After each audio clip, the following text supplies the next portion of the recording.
بسم الله والصلاة والسلام على رسول الله. عش حدوتة زملكاوية. الأول نبدأ كلامنا بالصلاة والسلام على سيدنا محمد كما تعودنا معكم. طبعا امبارح الزمالك فاز 3-1 على بتروجيت. شيكابالا يا أخي يا أخي، بقول لك تظل ريحة الورد حتى لو دبل. ورد ورد. شيكابالا هو شيكابالا. شيكابالا سيظل هو شيكابالا لآخر ماتش ليه في الرياضة. طول ما هو بيلعب شيكابالا لازم حاجات شيكابالا تظهر. جون شيكابالي امبارح، الهدف اللي جابه ده هدف شيكابالي، ماركة تريد مارك مسجلة باسم محمود عبد الرازق فضل الله شيكابالا. الهدف ده، دي اهداف شيكابالا مسجلة تريد مارك باسم شيكابالا. المهم فاز الزمالك 3-1، وصلنا للنقطة 44. ماشي حلو ومال، مش بطال. شفنا ايشو، شفنا ايمن امير عبد العزيز ابن امير عبد العزيز، شفنا الواد الملاوع في التجديد محمد السيد، شفنا وجوه جديده امبارح. يعني زمالك عنده منجم ذهب اسمه الناشئين، منجم ذهب، بس عايز اللي يشتغل صح ويطور صح. منجم ذهب ممكن يخليك في غنى عن انك تجيب اي صفقات من بره الا قليل القليل لو الناس اشتغلت صح. طيب بيراميدز الاول كده نظرة سريعة عشان تعرف ان الرياضة المصرية والبرامج المصرية ماشية ازاي. البرامج الرياضية،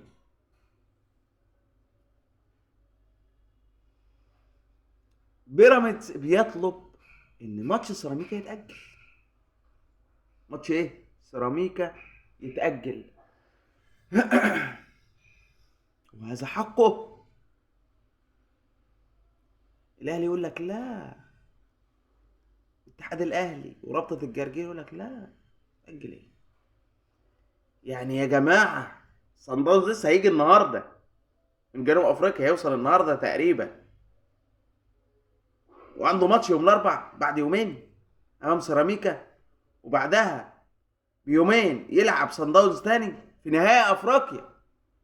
هل ده معقول؟ هل ده منطق؟ لا يا سيدي، هتلعب غصب عنك، هتلعب. ما انت مش الاهلي. هاني سعيد امبارح قفل السكه في وش مذيع اون تايم ولا اون سبورتي، ما ليه حق يقفل ويقفل في وش اي حد في السكه. يا جماعه الناس دي بتهرج، الناس دي بتبلطج، الناس دي بتبجح. اقول لك يا سيدي، هو يقول لك ايه؟ لا انا مش هاجل لك. هاجل لك فين؟ انت عايز تاجل نهائي كاس مصر وتحط ماتش 28 مكانه علشان زيزو ما يسافرش مع الاهلي؟ انت متفق انت والزمالك عليا؟ لا. ف يقول لك لا هتلعب. ما هو لو اجل ماتش سيراميكا يقول لك ما تاجله وتحطه مكان ماتش الكاس وبلعب الكاس بعد كده. ما ده زمالك وبيراميدز، والاهلي يسافر كاس العالم للانديه، لا عادي مفيش مشكله. عشان زيزو. يقول لك انا صحيت لك. طب القصه مش قصه زيزو، ما يروح زيزو. هو زيزو ده لو راح الاهلي يعني ولعب مع الاهلي كاس عالم للانديه، ايه الوضع يعني؟ هيجيب كاس العالم للانديه للاهلي؟ ما يروح. اصل احنا عندنا مجلس اداره. احنا للاسف احنا مش عندنا مجلس اداره، احنا عندنا شويه او شله مش عايز اتكلم. طب بيراميدز يعني مطلوبه عادل من حقه طبعا. طب هو لو الاهلي اللي وصل نهائي كان لاعبوه في النص قبل بين النهائي ده والنهائي ده، وخاصة انه بابا خلال اسبوع، اقسم بالله ما يقدر. اقسم بالله تاني لا يجرؤ احد فيهم انه يعمل كده. طب افعص يا راجل، بيراميدز مين ومين؟ حطه في الخلاط، افعص افرم. اهم حاجة ده احمد موسى طالع امبارح يقول لك انا عايز سيراميكا تفوز على بيراميدز والاهلي سيد افريقيا. معرفش ايه، المهم يعني مش عايزين نعلق كتير. طب يا عم بيراميدز ده بيمثل مصر، فين الوطنية؟ فين الوطنية؟ ده بيمثل مصر، وصل نهائي افريقيا. فاللعبة كلها الاهلي واتحاد الكورة يقول لك ده الزمالك وبيراميدز متفقين علشان يطيروا زيزو من كاس العالم ويأجلوا نهائي كاس مصر وياخدوا سيراميكا مكان نهائي كاس مصر. فالاهلي يقول لك كده.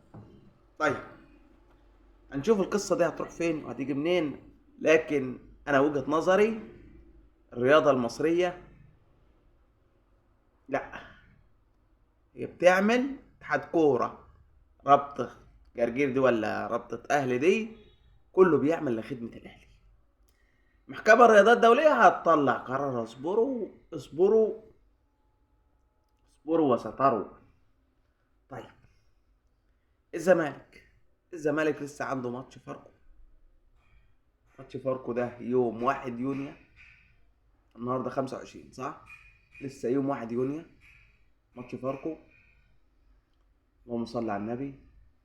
وبعد كده ماتش الكاس. عبد الله السعيد شفناه امبارح، عشان الناس اللي قالت راح الحج وقلت لكم الموضوع في انفراجه وهيلعب الحمد لله كلامنا طلع صح. وان شاء الله مع موضوع عبد الله السعيد يعني يجدد ونخلص من الموضوع ده، مش عايزين الموضوع يمرر. جدد له سنه بسنه يا سيدي، جدد له سنه بسنه، جدد له سنه بسنه. عبد الله السعيد مهم، وجوده مهم. طيب المعلومه اللي عندنا بتقول ان كابتن ايمن رمادي يعني ايه ممكن يلعب فاركو لكن في مدير فني جديد هيجي هيمسك الزمالك في الكاس، في نهائي الكاس.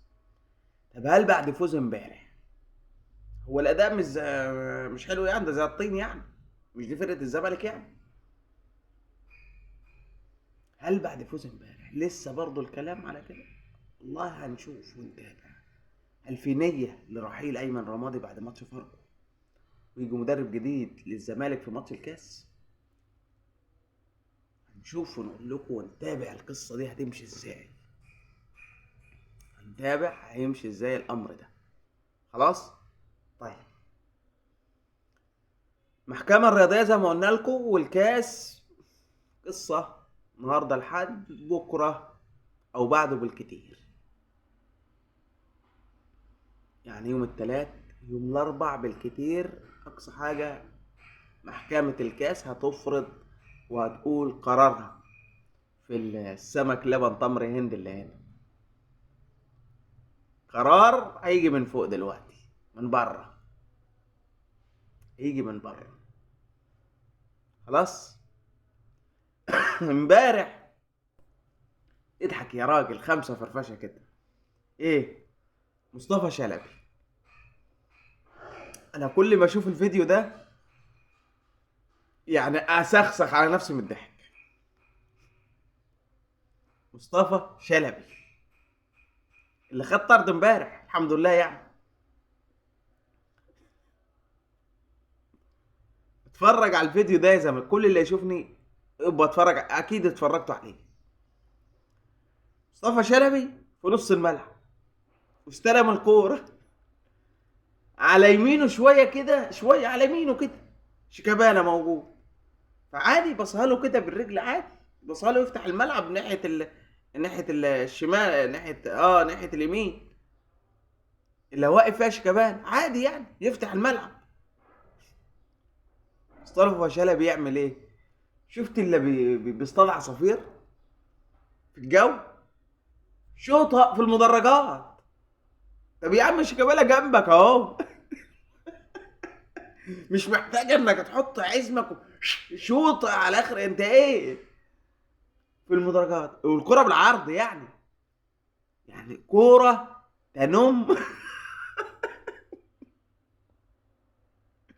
عن موهبة مصطفى شلبي الفزة. ايه ده يا عم؟ دي شيكابالا جنبك، اركن كده يعني، باص وش رجلك كده اي حاجة يعني بالعرض كده وافتح الملعب يعني. لا، ده حط اسمه في الكرة، شيط، لقينا الكرة. تشوف المنظر ده تفطس على رحمة الضحك. حتى شيكابالا استغرب، يقول يا عم انا جنبك هنا، هو انا في السماء؟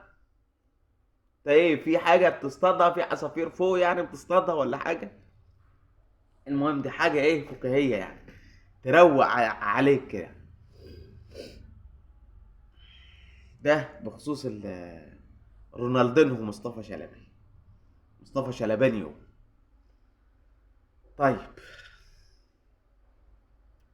اقول لك صفقه اجنبيه خلصت دلوقتي. صلي على حبيب محمد واعمل اللايك يا سيدي. فيا ناس محدش يفتي في قصه المحكمه الرياضيه الدوليه، وان شاء الله باذن الله الدوري ده يكون مش من نصيب الاهلي. إيه الاهلي حرام لو خد الدوري ده، والله حرام. يعني لو سالت اي اهلاوي محترم يقول لك لا احنا اتجاملنا ومن حق الاهلي، وطالما الاهلي انسحب ما راحش يبقى يتخصم منه 6 نقاط. فمش عايزين نهري في الكلام ده، خلاص القرار هيجي من بره باذن الله. طيب عندنا ايه تاني؟ الصفقات. الصفقات الزمالك، ركز بقى معايا قوي في الدقيقه اللي جايه دي. الزمالك رسمي فهد نظمي لمعي انهى صفقه لاعب اجنبي جناح ومهاجم 21 سنه، جناح ومهاجم، بيلعب جناح وبيلعب مهاجم، جناح ايسر ما كانش لابينيو كده. والله قبل ما اقول اسم المهاجم ده اقول الصفقه. شفت شيكودي امبارح بتاع جبريل شيكودي بتاع بتروجيت؟ لعيب، والله لعيب كبير. ده المحترف يا جماعه. الواد دفاع هجوم جناح راس حربه، ولمسته حلوه وشوطه. يعني لولا امبارح عواد ولا اسمه صبحي، ولولا تألق حسام عبد المجيد، الواد ده كان جاب جونين امبارح في الزمالك. مه... م- افريقي صح يا جماعه، واحنا نروح نقع في الجزيري. شكودي، جبريل شكودي، عجبني امبارح والله. المهم الصفقه هي جناح ايسر، وناديه وافق يانج افريكانز التنزاني، هو كليمنت مزيزي او مزيزي كليمنت مزيزي، لاعب يانج افريكانز التنزاني. النادي بتاعه وافق على انضمام اللاعب للزمالك ابتداء من الموسم القادم. الصفقة شبه تمت، بقول لك شبه تمت لان فيها حاجات لسه بسيطة خالص عشان نبقى دقيقين في المعلومة. كليمنت مزيزي ده مهاجم وجناح ايسر. خلاص دي صفقة وتمت. المفاوضات رجعت مع عبد الرحيم دغموم مرة أخرى. دي المعلومات الطازة اللي احنا عرفناها في الساعات الماضية. الزمالك كان مفاوض من بعيد، لكن خلاص. وفي بقى لاعب تاني باك رايت هنقول لك عليه دلوقتي بسرعة. احمد رمضان بيكهام، لاعب سيراميكا باك رايت. وعبد الرحيم دغموم المفاوضات رجعت معاه وبقوة وبقوة وبقوة. دمتم في امان الله، والسلام عليكم ورحمة الله وبركاته.